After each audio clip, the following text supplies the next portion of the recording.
The National Theatre brings you The Wet Ones, another classic dramatic masterpiece written by George Quay and directed by Derek Sewanu.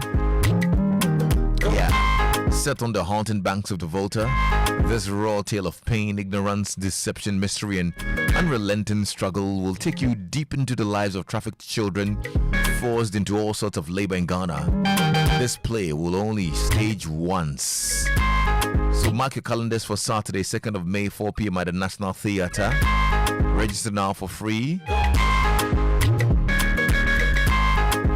www.imagebureaugh.com. Or you can follow Interact with IJM Ghana on Facebook, Instagram, and X. The Wet Ones. Saturday, 2nd May, 4 p.m. at the National Theatre. Brought to you by the International Justice Mission, the support from New Plants Car Rentals, Graphic Communications Group, Joy FM, Hits FM, Joy Prime TV, and proudly produced by Image Bureau, April Communications, and the National Theatre. They call them the Wet Ones, not because they love the water, but because the water never let them go. Come hear them now, before the Volta claims another.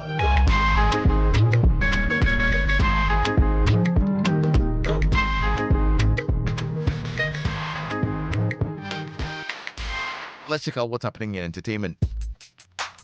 aKorfa is here. What's up, AK? I'm okay. How are you? I'm great. In entertainment news updates for today, acclaimed gospel musician Joe Mettle has stirred reactions on social media following the emergence of a video in which he spoke about the amount of money he invested in his music studio. In a video cited online, Joe Mettle, when asked about the cost of setting up his reverb studios, declined to disclose the exact amount. However, when the interviewer pressed further and suggested a figure of $1 million, the renowned musician indicated that the actual amount he invested exceeded that figure. Please quote an amount. Oh, no, you can't quote an amount. $1 million? The Lord, million. Oh, million. Wow. $5 million. Oh, then, yes. More shit. I'm like, they're broke. A broker. It's like what? $1 million. That's like 10 million cities. $1 million. Yeah. A broker. Wow. Well, the video has since triggered mixed reactions on social media, with some netizens expressing shock over the claim, while others have questioned its accuracy.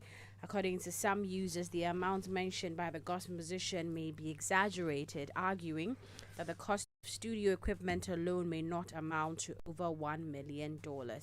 Now, Joe Mettle also weighed in on the growing role of artificial intelligence in music, urging creatives to use the technology as a tool rather than a replacement for human input. Mettle revealed he has experimented with AI but remains cautious due to potential copyright concerns. Gospel ministers who sometimes say AI is not spiritual, so AI. But I think if you understand how it works, you'd realize that it has nothing to do with spirit or, and bear in mind that AI actually does sampling. So it may not be spiritual, but it's sampling from people who are spiritual. Because the sound you feed it is the sound it produces for you. And I guess what is happening is a lot of people don't know how it really works. I've tried it before, and this is the thing. For me, what happens is, instead of having AI do the work for me, I do the work and I feed it. So you can actually do the work. So maybe like if I have a producer or something, we sit down, we play the song, we finish everything with just keyboards. I do the lyrics, the arrangement, everything. And then sometimes then you insert it. So you add how I want it to sound. I need more drum, then it extracts it and then gives you. But even with that, when it's done, you need to take it back and redo it. Because bear in mind, you know that there are quotes in the whole sound of AI. And that's when the copyright issues and everything start coming up. Well, to some other stories now, Ghanaian high-level musician Fameye has opened up about the apparent break in his relationship with dancehall musician Shatta Wale, revealing his desire to reconnect and collaborate with him. Speaking in an interview on Joy Prime, Fameye expressed concern over Shatta Wale's sudden change in attitude towards him, stating that their once close bond has faded without any clear explanation. According to Fameye, the two artists previously shared a strong friendship and communicated frequently, even making plans to work on songs together. However, he noted that things have unexpectedly taken a different turn. Nipa baako a me hear the verse but every say we jam me kakra Chatawale na I'm a very good friend I'm in kasa we used to talk a lot, you know, we share voice notes, we talk, we plan to have, you know, records together, and then I don't know, all of a sudden I don't know what happened, but maybe ebi amaka bibi o baby na anya ne da na say bibi, you know. What do you think? Do you feel say what can be? I don't know, because But what makes you feel say with Joe? no, because he's not responding. He's not, you know. Before we were active, I just want him to know that I love Shatawale. Me tie no me penasem. Me feeling the pan bi. Me hear no me ni ono studio. Well, let's wrap up on the international front, where global music icon Rihanna has made history as the first female artist to surpass 200 million RIAA single certifications, reaching a total of 200.5 million units as of April 15. Now, the achievement places her third on the all-time list behind Drake with 277.5 million and Morgan Wallen with 215 million.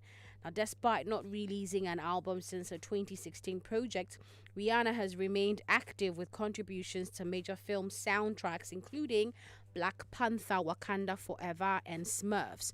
In a 2025 interview with Harper's Bazaar, the singer hinted at her long-awaited return to music, stating that the delay reflects her commitment to growth and artistic evolution. She emphasized that her next project must be meaningful and worth the wait, noting that she is unwilling to release anything she considers mediocre. And that's how we end our entertainment news updates here on The Drive. Lexis, over to you. Thank you so much, AK, for updating us. Yeah.